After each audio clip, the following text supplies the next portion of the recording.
Actes des Apôtres 17 sur 1 18h22. Arrivés à Amphipolis et Apollonie, ils vinrent à Thessalonique, où il y avait une synagogue de Juifs. Paul, selon sa coutume, entra chez eux et, pendant 3 sabbats, il discuta avec eux à partir des Écritures, expliquant et prouvant qu'il fallait que le Christ souffrit et ressuscitât des morts, et que Jésus, celui qu'il annonçait, était le Christ.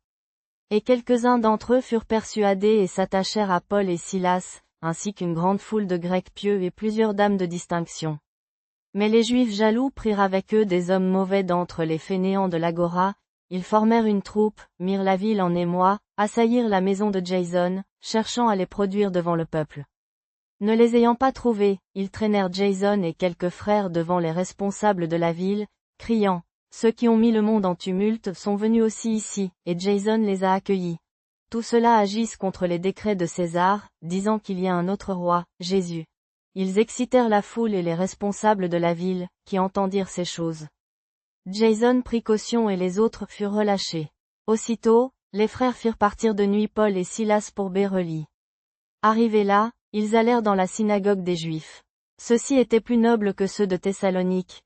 Ils reçurent la parole avec tout empressement, examinant chaque jour les Écritures pour voir si ce qu'on leur disait était exact.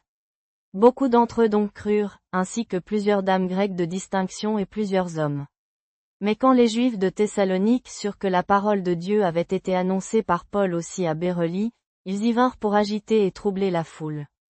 Aussitôt donc on fit partir Paul pour qu'il allât jusqu'à la mer, Silas et Timothée restèrent là. Ceux qui accompagnaient Paul le conduisirent jusqu'à Athènes, et, étant repartis, ils reçurent l'ordre pour Silas et Timothée de venir auprès de lui aussitôt que possible. Pendant que Paul les attendait à Athènes, son esprit s'agitait en lui à la vue de la ville pleine d'idoles. Il discutait donc à la synagogue avec les Juifs et les pieux, et chaque jour sur l'agora avec ceux qu'il rencontrait. Quelques-uns des philosophes épicuriens et stoïciens se mirent à disputer avec lui. Les uns disaient, « Que veut dire ce bavard ?» D'autres, « Il semble annoncer des divinités étrangères, parce qu'il annonçait Jésus et la résurrection. » Ils le prirent donc et l'amenèrent à l'Aréopage, disant, « Pourrions-nous savoir quelle est cette nouvelle doctrine qu'il enseigne ? Car tu introduis des choses étranges à nos oreilles. Nous voulons donc savoir ce que peuvent être ces choses. » Tous les Athéniens, et les étrangers qui y séjournaient, ne passaient leur temps à autre chose qu'à dire ou à écouter des nouvelles. Paul, debout au milieu de l'Aréopage, dit, « Hommes athéniens, je vois à tous égards que vous êtes d'un naturel fort religieux. Car en parcourant la ville et en examinant vos monuments sacrés, j'ai même trouvé un autel sur lequel était inscrite cette dédicace, à un Dieu inconnu. Ce Dieu donc que vous honorez sans le connaître, voilà celui que je vous annonce. Le Dieu qui a fait le monde et tout ce qu'il contient, lui, le Seigneur du ciel et de la terre, n'habite pas dans des temples faits de mains d'hommes. Il n'est pas non plus servi par des mains humaines, comme s'il avait besoin de quoi que ce soit, lui qui donne à tout la vie, le souffle et toutes choses. Il a fait de tout le genre humain une seule nation, pour qu'il habitât sur toute la face de la terre, fixant les temps déterminés et les limites de leur habitation, afin qu'ils cherchassent Dieu, et qu'ils le trouvent à tâtons, comme on peut le faire, bien qu'il ne soit pas loin de chacun de nous. Car en lui nous vivons, nous nous mouvons et nous sommes, comme l'ont dit aussi certains de vos poètes. De sa race, nous sommes. Étant donc la race de Dieu, nous ne devons pas croire que la divinité soit semblable à de l'or, de l'argent ou de la pierre, sculpture d'art et d'imagination humaine. Les temps de cette ignorance, Dieu les a en quelque sorte ignorés. Mais maintenant il annonce aux hommes que tous, en tout lieu, ils se repentent. Il a fixé un jour où il va juger le monde avec justice, par l'homme qu'il a désigné, et il a donné à tous une preuve certaine en le ressuscitant des morts. Quand ils entendirent parler de résurrection des morts, les uns se moquèrent, les autres dirent, « Nous t'entendrons là-dessus une autre fois. » Ainsi donc Paul sortit du milieu d'eux. Mais quelques hommes s'attachèrent à lui et crurent, parmi lesquels Dénis l'Aréopagite, une femme nommée Damarie et d'autres avec eux. Chapitre 18. Après cela, Paul quitta Athènes et vint à Corinthe. Il y trouva un juif nommé Aquilas, originaire du Pont, qui venait d'arriver avec sa femme Priscille, car Claude avait ordonné que tous les juifs quittent Rome. Il alla chez eux, et comme il exerçait le même métier, il demeura chez eux et travailla. Ils étaient fabricants de tentes. Chaque sabbat, il discutait à la synagogue, persuadant juifs et grecs. Quand Silas et Timothée furent arrivés de Macédoine, Paul s'adonna entièrement à la parole, attestant auprès des Juifs que Jésus était le Christ. Mais comme ils s'opposaient et blasphémaient, il secoua ses vêtements et leur dit, « Que votre sang retombe sur votre tête. J'en suis pur. Désormais, j'irai vers les païens. » Il partit de là et se rendit chez un certain Titus Juste, un pieux adorateur de Dieu, dont la maison jouxtait la synagogue. Crispus, le chef de la synagogue, crut au Seigneur avec toute sa famille, et beaucoup de Corinthiens qui écoutaient, crurent et furent baptisés. Le Seigneur dit un jour en vision à Paul, « N'aie pas peur, mais parle, ne te tais pas, car je suis avec toi, et nul ne mettra la main sur toi pour te faire du mal, car j'ai un peuple nombreux dans cette ville. » Paul demeura là 1 an et demi, enseignant parmi eux la parole de Dieu. Mais comme Galion était proconsul de l'Achaïe, les Juifs s'unirent de cœur contre Paul et le menèrent au tribunal, disant, « C'est contre la loi que cet homme incite les gens à adorer Dieu. » Paul allait ouvrir la bouche quand Galion dit aux Juifs, « Si c'était quelque tort ou quelque méfait grave, ô Juifs, je vous recevrai volontiers dans ma justice.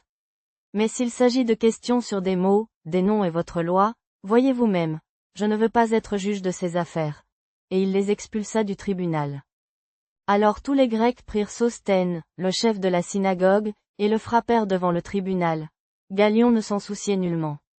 Paul resta encore là longtemps, puis il prit congé des frères et s'embarqua pour la Syrie, avec Priscille et Aquilas. Il s'était rasé la tête à Cenchréa, car il avait fait un vœu. Arrivé à Éphèse, il les y laissa. Il alla lui-même à la synagogue et discuta avec les Juifs. Ils le prièrent de rester plus longtemps, mais il ne consentit pas. Il prit congé d'eux, disant, « Je reviendrai à vous, si Dieu le veut. » Il s'embarqua donc et partit d'Éphèse. En arrivant à Césarée, il monta à Jérusalem pour saluer l'Église, puis il descendit à Antioche. Après y avoir passé quelque temps, il partit et parcourut successivement la Galatie et la Phrygie, fortifiant tous les disciples. Passés ainsi par Amphipolis et Apollonie, ils arrivèrent à Thessalonique, où il y avait une synagogue de Juifs. Paul, selon sa coutume, entra chez eux et, pendant 3 sabbats, discuta avec eux des Écritures, en expliquant et en démontrant que le Christ devait souffrir et ressusciter d'entre les morts, et que le Christ, c'est Jésus que je vous annonce. Quelques-uns d'entre eux furent persuadés et s'attachèrent à Paul et à Silas, ainsi qu'une grande foule de Grecs qui craignaient Dieu, et plusieurs dames de qualité. Mais les Juifs prirent de l'envie, et gagnant des misérables, des hommes de la populace, ils excitèrent des attroupements et mirent la ville en rumeur. Ils assiégeaient la maison de Jason, cherchant à les produire devant le peuple. Ne les ayant pas trouvés, ils traînèrent Jason et quelques frères devant les magistrats de la ville, criant, « Ces gens qui ont bouleversé tous les licons sont venus ici aussi, et Jason les a reçus. Tous ceux-là agissent contre les décrets de César, disant qu'il y a un autre roi, Jésus. » Ils excitèrent la foule et les magistrats qui entendirent ces paroles. Mais ceux-ci, ayant reçu caution de Jason et des autres, les laissèrent partir. Aussitôt les frères firent partir de nuit Paul et Silas pour Bérée. Arrivés là, ils allèrent à la synagogue des Juifs. Ceux-ci étaient plus nobles que ceux de Thessalonique, ils reçurent la parole avec beaucoup de zèle, examinant chaque jour les Écritures pour voir si ce qu'on leur disait était bien conforme. Bon nombre d'entre eux donc crurent, et parmi les Grecs, plusieurs dames de qualité et plusieurs hommes. Mais quand les Juifs de Thessalonique apprirent que la parole de Dieu était annoncée par Paul à Bérée, ils vinrent aussi là exciter la foule et troubler les gens. Les frères firent alors partir Paul pour qu'il se rende jusqu'à la mer, tandis que Silas et Timothée restaient sur place. Ceux qui accompagnaient Paul le menèrent jusqu'à Athènes, puis ils repartirent, ayant reçu l'ordre de dire à Silas et à Timothée de le rejoindre au plus tôt. Pendant que Paul les attendait à Athènes, son esprit s'agitait en lui à la vue de cette ville pleine d'idoles.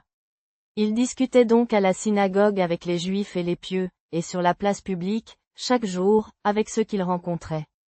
Quelques philosophes épicuriens et stoïciens l'abordèrent. Les uns disaient, « Que veut dire ce discoureur ?» D'autres, « Il semble être un prédicateur d'étranges divinités. » Car il annonçait Jésus et la résurrection. Ils le prirent donc et le menèrent à l'Aréopage, disant, « Pourrions-nous savoir quelle est cette nouvelle doctrine que tu annonces ? Car tu introduis des choses étranges à nos oreilles. Nous voudrions donc savoir ce que signifie tout cela. » Tous les Athéniens et les étrangers qui séjournent là ne passent pas leur temps à autre chose qu'à dire ou à écouter des nouveautés. Paul, debout au milieu de l'Aréopage, dit, « Hommes athéniens, je vois que vous êtes à tous égards excessivement religieux. Car en parcourant vos villes et en examinant vos monuments sacrés, j'ai même trouvé un autel sur lequel était gravée cette inscription, à un Dieu inconnu. Ce que donc vous adorez sans le connaître, c'est ce que je vous annonce. Le Dieu qui a fait le monde et tout ce qu'il contient, étant le Seigneur du ciel et de la terre, n'habite pas dans des sanctuaires faits de mains d'hommes, et il n'est pas servi par des mains humaines, comme s'il avait besoin de quelque chose, lui qui donne à tout la vie, le souffle et toutes choses. D'un seul homme il a fait tout le genre humain pour habiter sur toute la face de la terre, ayant fixé les temps déterminés et les limites de leur habitat, afin qu'ils cherchent Dieu et qu'ils le trouvent par la recherche, bien qu'il ne soit pas loin de chacun de nous. Car en lui nous avons la vie, le mouvement et l'existence, comme l'ont dit aussi quelques-uns de vos poètes, nous sommes aussi de sa race. Étant donc la race de Dieu, nous ne devons pas penser que la divinité soit semblable à de l'or, de l'argent ou de la pierre, gravée par l'art et l'imagination des hommes. Dieu, en effet, a regardé avec indulgence au temps de l'ignorance, mais maintenant il prescrit aux hommes que tous, en tout lieu, ils se repentent, parce qu'il a fixé un jour où il jugera la terre avec justice, par l'homme qu'il a désigné, et il en a donné une preuve à tous, en le ressuscitant d'entre les morts. Quand ils entendirent parler de la résurrection des morts, quelques-uns se mirent à ricaner, d'autres dirent, nous t'entendrons là-dessus une autre fois. Ce fut ainsi que Paul se retira du milieu d'eux. Mais quelques hommes s'attachèrent à lui et crurent, parmi lesquels Dénis l'Aréopagite, une femme nommée Damarie, et d'autres avec eux. Chapitre 18. Après cela, Paul quitta Athènes et vint à Corinthe. Il y trouva un juif nommé Aquilas, originaire du Pont, qui venait d'arriver d'Italie avec sa femme Priscilla, car Claude avait ordonné à tous les juifs de quitter Rome. Paul alla les trouver, et comme il était du même métier, il demeura chez eux et travaillait. Ils étaient en effet fabricants de tentes. Chaque sabbat, ils discutaient à la synagogue, persuadant juifs et grecs. Silas et Timothée, arrivés de Macédoine, s'installèrent auprès de Paul, qui se consacra entièrement à la prédication, témoignant aux Juifs que Jésus est le Christ. Mais comme ils s'opposaient et blasphémaient, il secoua ses vêtements et leur dit, « Que votre sang retombe sur votre tête. Je suis pur, désormais j'irai vers les gentils. » Il quitta donc cet endroit et entra chez Titius Justin, un homme pieux, dont la maison jouxtait la synagogue. Crispus, le chef de la synagogue, crut au Seigneur avec toute sa famille. Beaucoup de Corinthiens qui l'entendaient, croyaient et étaient baptisés. Le Seigneur dit à Paul, dans une vision, durant la nuit, « Ne crains point, mais parle, et ne te tais point. Car je suis avec toi, et nul ne mettra la main sur toi pour te faire du mal, car j'ai un peuple nombreux dans cette ville. » Il demeura là 1 an et 6 mois, enseignant la parole de Dieu parmi eux. Mais quand Galion était proconsul de l'Achaïe, les Juifs s'élevèrent de commun accord contre Paul, et le menèrent au tribunal, disant, « Cet homme incite les gens à adorer Dieu contrairement à la loi. » Paul allait prendre la parole quand Galion dit aux Juifs, « S'il s'agissait d'une injustice ou d'une méchanceté grave, ô Juifs, je vous écouterai de bon gré. Mais s'il s'agit de questions sur des doctrines, des noms et votre loi, voyez-y vous-même. Je ne veux pas être juge de ces choses. » Et il les renvoya du tribunal. Alors tous les Grecs saisirent Sosthène, le chef de la synagogue, et le battirent devant le tribunal. Mais Galion ne s'en soucia nullement. Paul resta encore là quelque temps, puis il prit congé des frères et s'embarqua pour la Syrie, avec Priscilla et Aquilas. Il s'était fait raser la tête à Sanchéré, car il avait fait un vœu. Arrivé à Éphèse, il les y laissa. Il entra alors à la synagogue et discuta avec les Juifs. Il le priait de rester plus longtemps, mais il refusa. Il dit, « Il faut absolument que je fête la prochaine fête à Jérusalem. Je reviendrai auprès de vous, si Dieu le veut. » Il quitta Éphèse. Après avoir traversé l'Amphipolis et Apollonie, ils arrivèrent à Thessalonique, où il y avait une synagogue de Juifs. Partagez vos prières dans les commentaires. Le Seigneur écoute toujours même votre voix la plus douce. Que Dieu vous bénisse.